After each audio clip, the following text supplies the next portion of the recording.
तो गाइस कैसे हो आप लोग। Swallowed star to origin continent के नेक्स्ट नॉवल के चैप्टर नंबर 329 में आप सभी का स्वागत है। तो इस एपिसोड में फाइनली हम लूफिंग वर्सेस और बाकी के बेविचिंग हार्ट क्लैन और साथ में अल्ट्रा लिमिट लेवल वाले बंदों के साथ फाइट भी देखने वाले हैं, जहाँ पे लूफिंग की एक ट्रू पावर की झलक हमें दिखने वाली है कि ब्रेक थ्रू के बाद लूफिंग की पावर किस हद तक बढ़ जा चुकी है। तो चलो चैप्टर पे आते हैं। तो जैसा कि अभी तक हमने पिछले एपिसोड में देखा कि लूफिंग के टोटल में 34 क्लोन्स मौजूद थे और 34 क्लोन्स यूनला सिटी के कोर एरियाज को गार्ड कर रहे थे और लूफिंग ने एक स्क्वाड को पूरी तरह से कंप्लीटली एनिहिलेट कर दिया होता है। वो एक के बाद एक करके दूसरे स्क्वाड लीडर्स को भी सप्रेस करना शुरू करता है और अभी सिर्फ 3 लीडर्स ही बचे हुए थे जो कि पूरी तरह से डर में आ चुके थे। मतलब बंदों की ना फट पड़ी थी। लूफिंग एक एक करके सबको मार दिया था।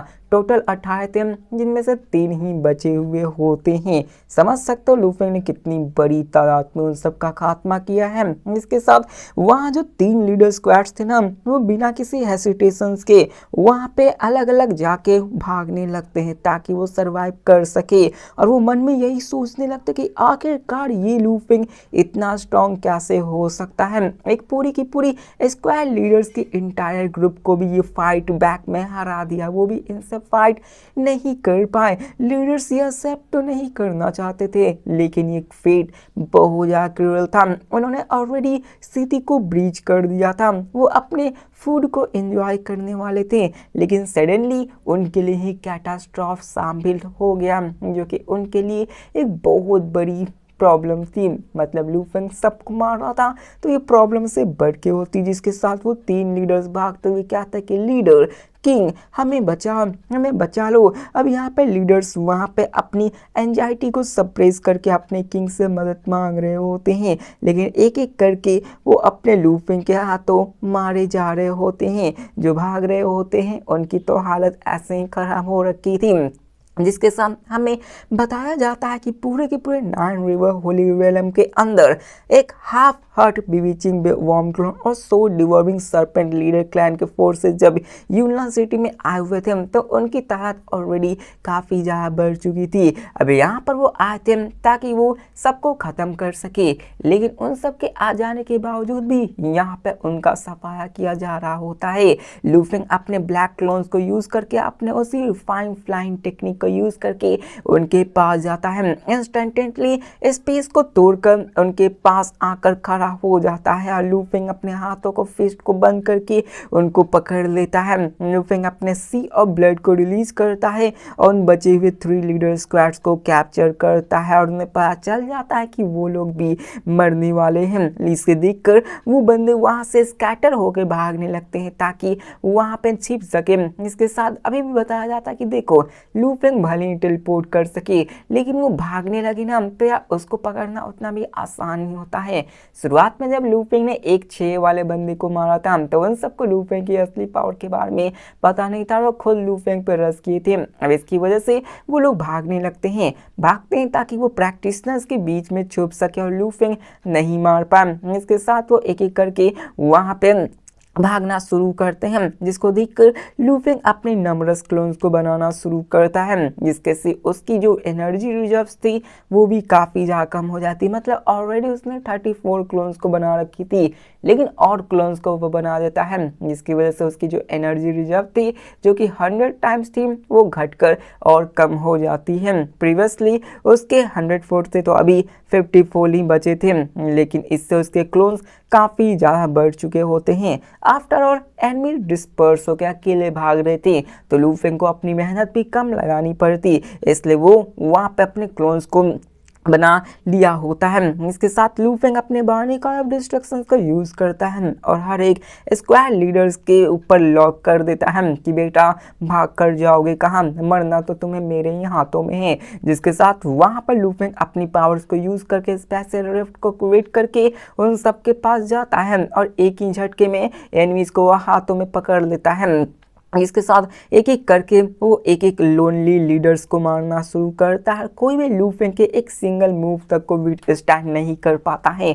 मतलब कि जिनको मारने में लीडर्स की एल्डर्स की हालत खराब हो रखी थी, लू फेंग ब्रेक थ्रू करने के बाद उन्हें कद्दू की तरह मार रहा होता है। जिसके साथ हमें यहाँ पे पैलेस मास्टर वेयांग मतलब उसी रेड हार्ट बीविचिंग अल्ट्रा लिमिट वाले हार्ट बीविचिंग को दिखाया जाता है, जो कहता है कि लू फेंग, और उसे काफ़ी ज़्यादा गुस्सा आने लगता है क्योंकि उस लू फेंग ने मतलब हमारे लू फेंग ने उसके सारे बंदे को मारना शुरू कर दिया होता है। इसके साथ वहां पर वो उसके सामने आ जाता है। लू फेंग भी यार भागता नहीं है, लू फेंग भी उसके सामने आकर खड़ा हो जाता कि आजा बेटा, कुछ उखाड़ना है तो मैं उखाड़ कर दिखा द मैम, तब चलो दिखा के दिखा। जिसके साथ यहाँ पे किंग अपने लू फेंग के ऊपर अटैक करता है। उसकी एक कह सकते हो कि एक मेंटल टेक्निक लू फेंग के माइंड में जाती है, जो लू फेंग से कहती है कि मैंने कभी भी एक्सपेक्ट नहीं किया था कि यूनान सिटी में तुम्हारा जैसा एक स्ट्रॉन्ग मैन भी मौजूद होगा। लू फेंग ये सुनकर उसकी तरफ देखने लगता है, लेकिन उसी के साथ किंग एक और बात कहता है कि फॉर्चुनेटली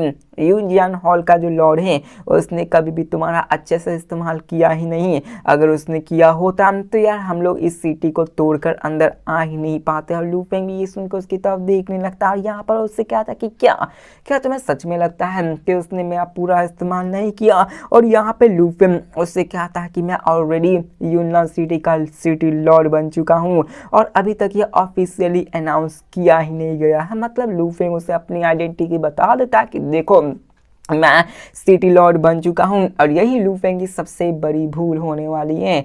क्यों, ये भूल तो नहीं कह सकते, लेकिन कह सकते हो कि लू फेंग ब्रेक थ्रू कर लिया तो इतना कॉन्फिडेंस तो है ही कि यार वो उन सब का सामना कर सकता है, इसलिए वो सबको उसके सामने ही बताया था कि मैं सिटी लॉर्ड बन चुका हूँ। और आपको पता है कि सिटी लॉर्ड का खतरा कितना ज़्यादा बड़ा है। सबके सब बंदे बाकी सब एल्डर्स को छोड़कर सिटी लॉर्ड पे ही अटैक करना शुरू कर देंगे। जिसके साथ यहाँ पर वो ये भी बताता है कि कैसे मैंने क्रूशियल मोमेंट पे ब्रेक थ्रू किया था। अगर यहाँ पे मेरी थोड़ी सी भी लेट होती तो तुम लोग अपने मकसद को कामयाब कर पाते। जिसके साथ बम एक बहुत बड़ा धमाका होता है। किंग फाइनली यहाँ पे अपने हार्ट बीविचिंग माइंड सीक्रेट टेक्निक को अनलीज करता है। इंस्टेंटली वो लू फेंग की कॉन्शियसनेस को पूरी तरह से ओवरवेल्म करके उसको कवर कर लेता है। उसके रियलिटी के परसेप्शंस को तोड़ने की कोशिश करने लगता है। जिसके साथ हमें यहाँ पे पता चलता है कि आखिरकार इन सारे हार्ट बीविचिंग की जो पावर्स होती है वो किस तरह काम करती है। यहाँ पर लू फेंग की कॉन्शियसनेस इतनी स्ट्रांग हो चुकी है, इसकी विल पावर इतनी स्ट्रांग हो चुकी है, लेकिन इन सब के बावजूद लू फेंग उसके इल्यूजन में फंस जाता है। यहाँ पे लू फेंग खुद से सवाल पूछता है कि मैं हूँ कौन? क्या मैं हार्ट बीविचिंग वर्म हूँ? मैं तो हार्ट बीविचिंग वर्म हूँ। लू फेंग को यकीन हो जाता है, लेकिन तभी उसके थोड़ी देर बाद ही वो कहता है कि नहीं, मैं लू फेंग हूँ। लू फेंग को यहाँ पे एब्सोल्यूट क्लैरिटी मिल जाती कि नहीं, वो हार्ट बीविचिंग नहीं बल्कि वो लू फेंग है, वो मैं खुद हूँ। अगर यहाँ पे लू फेंग को ये विश्वास हो जाता कि वो हार्ट बीविचिंग वर्म है तो वो तब्दील हो जाता, हार्ट बीविचिंग वर्म उस पर कंट्रोल कर लेता, मतलब लू फेंग का क्लोन उसके कंट्रोल में आ जाता। जिसके साथ हमें ये बताया जाता है कि लू Feng ultimate God king realm में आ चुका था। नेचुरली उसकी जो रेसिस्टेंस थी स्पिरिचुअल विल अटैक्स की वो भी काफ़ी ज़्यादा बढ़ चुकी होती है। जितना ज़्यादा वो ब्रेक थ्रू करता जाएगा उतना ही स्ट्रॉन्गर होता जाएगा। और इसलिए जितने भी गॉड एम्पर्स रियलम के जो कि और भी स्ट्रॉन्गर हो जाते हैं वो किसी टूल्स या आर्टिफैक्ट्स को रिफाइन करते हैं तो उनकी पावर्स इतनी ज़्यादा हो जाती है कि वो किसी भी विल पावर बेस्ड अटैक्स को रेसिस्ट कर सकते हैं। लू फेंग की ऑलरेडी लेट स्टेज डॉ में एंटर कर चुकी है गॉड एम्प्रेस की पावर्स, तो लू फेंग की कॉम्प्रिहेंशन एबिलिटी भी काफ़ी ज़्यादा गहरी हो चुकी थी। यहाँ तक कि किंग की अल्ट्रा लिमिट लेवल वाली स्पिरिचुअल अटैक भी लू फेंग के ऊपर काम नहीं की। जो अटैक हुई थी वो वहाँ पर 70 से 80% ऑलरेडी वीक हो चुकी थी डॉ ऑफ लाइफ एंड डेथ के लेट स्टेज में एंटर करने की वजह से। मतलब ये सेम सिलसिला वैयांग हॉल मास्टर के जैसा ही है, क्योंकि वैयांग हॉल मास्टर के ऊपर भी जब अटैक हुआ था तो उसके ऊपर 12 ऑल लीडर्स और साथ में हार्ट बीविचिंग अटैक किया था, तो उसकी वजह से उसने भी 80% पावर्स को माइनस कर दिया था, लेकिन 20% पावर्स में वो कंट्रोल हो गया था। तो आखिरकार लू फेंग क्यों नहीं कंट्रोल हुआ? रीजंस बहुत हैं। एक तो लूफेम अपनी पावर्स को बढ़ा रखा था, उसकी पावर पैलेस मास्टर से भी ज़्यादा हो रखी थी और साथ में 80% घटाने के बाद जो 20% बची तो उसे रसिस्ट करने के लिए लूफेम के पास खुद की ली युआन टेक्निक मौजूद थी जो कि उसके माइंड और सोल को कंट्रोल कर रही थी और साथ में लूफेम के पास यूनान सिटी की पावर्स मौजूद थी जिससे कि लूफेम को यार फर्क ही नहीं पड़ता, मतलब कि इन्हीं सब वजह से वो उन सब से बच पाया होता है और वो इतने spiritual will power based attacks को सप्रेस करने में कामयाब हो पाया था। अब यहाँ पे हार्ट बिविचिंग माइंड टेक्निक लूफेंग की कॉन्शियसनेस को इंफॉर्मेशंस में भर देता है, मतलब कि जब हार्ट बिविचिंग उस पर कंट्रोल करने की कोशिश करता है तो यार उसे कुछ मिलता नहीं है लूफेंग के माइंड में, बस मिलता है तो वहाँ पे कुछ उसकी गिनी हुई बातें जो कि कह सकते हो कि लूफेंग का एक तरह से पास्ट जैसा ही होता है। मेनली यार बिविचिंग हार्ट क्लैन को लगा था कि वो किसी किताब के पन्ने को पढ़ रहा है जिसके साथ यहाँ पे लूफेंग सप्रेशन पावर को यूज करता है, जिसके साथ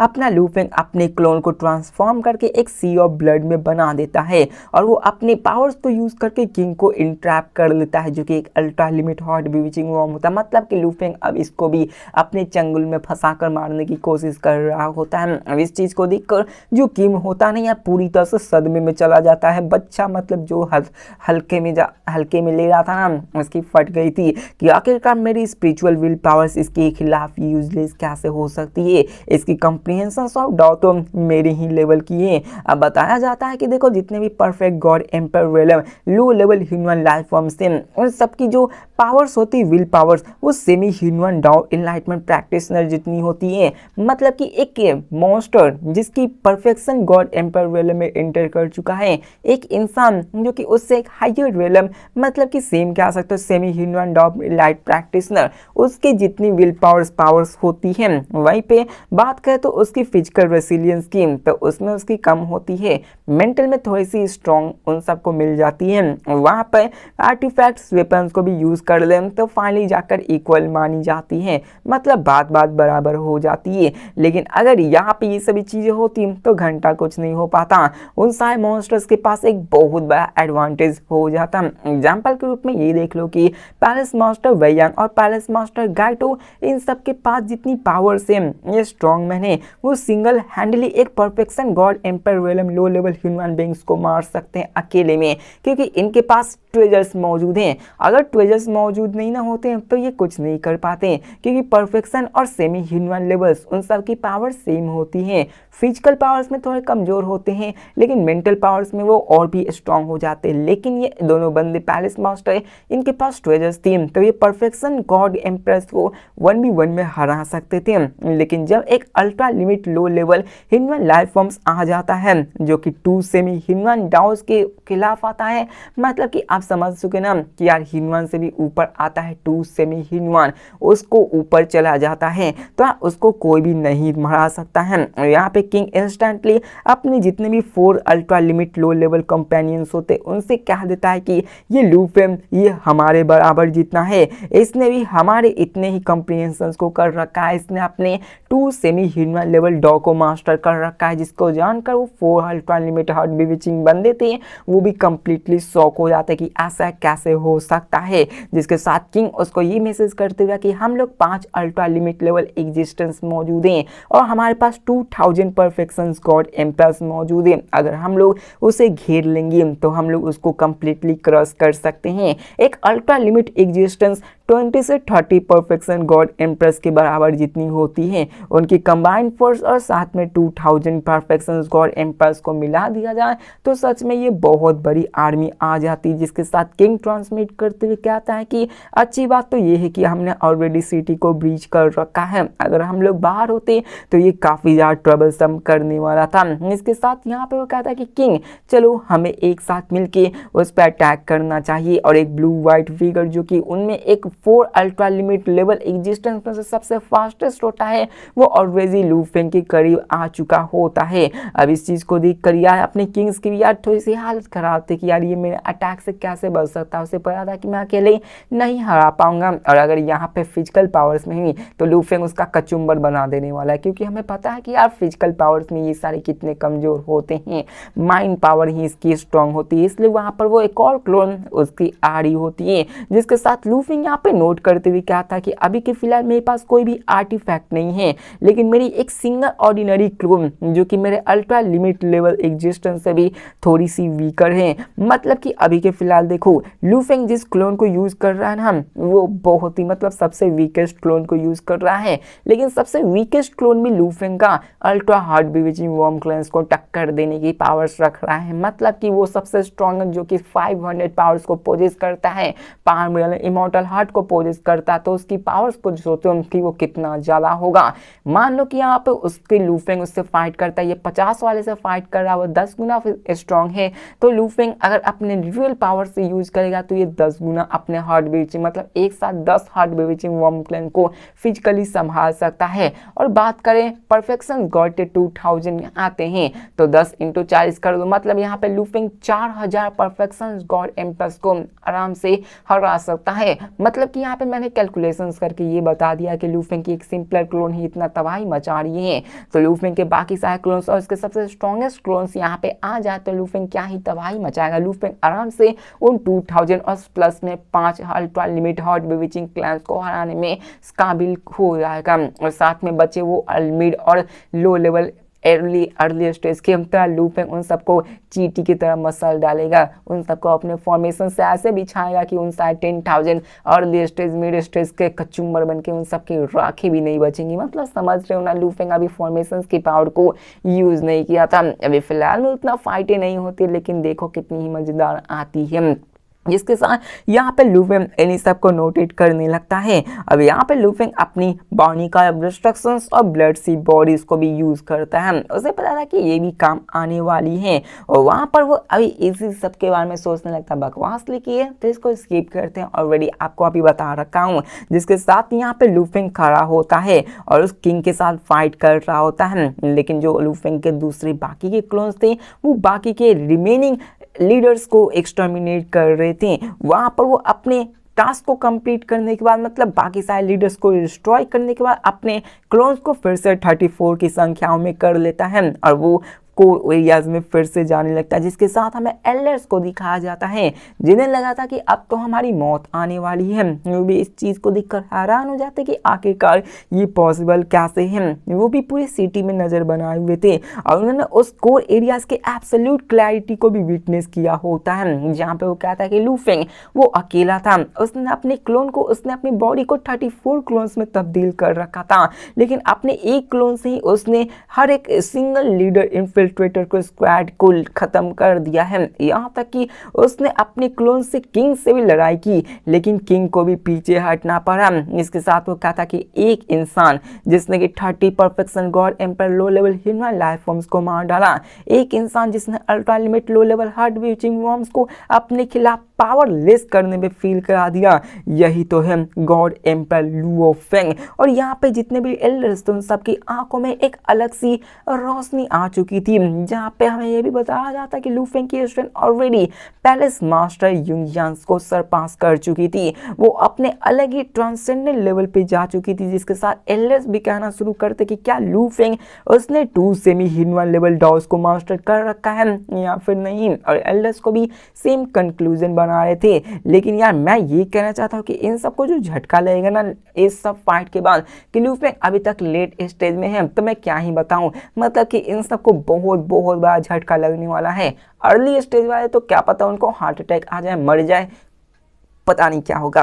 और इन सारे लो लेवल ह्यूमन लाइफ फॉर्म्स की उनको पता चलेगा तो वो तो ऐसे ही बैटलफील्ड से भाग जाएंगे, डूब कर मर जाएंगे। जिसके साथ यहाँ पे ये सब चल रही होती है। अब यहाँ पे हमें बताया जाता है कि डार्क होली वेले में जिस बंदे ने 2 सेमी ह्यूमन लेवल डॉग्स को मास्टर कर लिया होता है उसे एब्सोल्यूट पीक पे माना जाता है, और बात करें उससे भी स्ट्रॉन्गर की तो उसे ट्रू इनविजिबल एग्जिस्टेंस कहा जाता है। इसके बाद लेजेंड्स आते हैं जो कि काफी रेयर होते हैं डार्क होली वेले में ही, जिसके साथ हमें इंसेक्ट नेस्ट लॉर्ड को दिखाया जाता है जिसने कि लू फेंग से पंगा ले रखा था कि आजा बेटे मुझसे फाइट कर, उसके घर में घुसकर उसको मारने की कोशिश की थी। लेकिन यहाँ पर जब लू फेंग की पावर्स को देखती है तो बंदी के स्पाइन में जो चिल मचती है, जो करंट दौड़ती है, वो कहती है कि लू फेंग के पास एक्चुअली सच में इतना ज्यादा पावर से वो इतने पावर्स को पोजेस करता है। यहाँ तक कि पैलेस मास्टर लेवल एग्जिस्टेंस भी 1 से 2 मूव्स के हाथों ही उसके हाथों मारे जाएंगे। जिसके साथ यहाँ पे इंसेक्ट नेस्ट को ये रियलाइज हो जाता है कि लूफिंग और मेरे बीच में झगड़ा चल रहा है।